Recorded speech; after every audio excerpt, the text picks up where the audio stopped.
பெரியோர்களே, தாய்மார்களே, மாணவ மாணவிகளே, தலைவர் அவர்களே, கண்ணியம் பொருந்திய ஹஜ்ரத் அவர்களே, இந்த 4 ஆண்டுகள் முடிந்து நமது மதரசா 4ஆம் ஆண்டு ஈலாது விழாவில் கலந்து கொண்டு பேசுகையில் மிக மகிழ்ச்சியோடு பேச வந்துள்ளோம். தலைப்பு உலக ஆசையை ஏற்க வேண்டும்.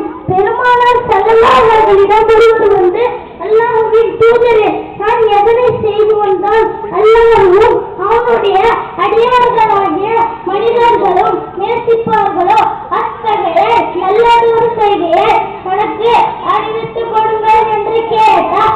அதற்கு பெருமானார் அவர்கள் உலக ஆசையை நீர் விட்டுடுவீராக, அப்போது அல்லாஹ் உன்னை நேசிப்பான். மற்ற மனிதர்களிடம் எதையும் எதிர்பார்ப்பதை நீ விட்டுவிடுவீராக, அப்போது மனிதர்கள் உன்னை நேசிப்பார்கள் என சொன்னார்கள்.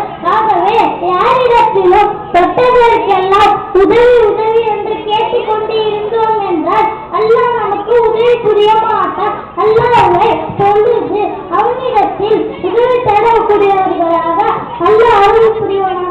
அஸ்ஸலாமு அலைக்கும்.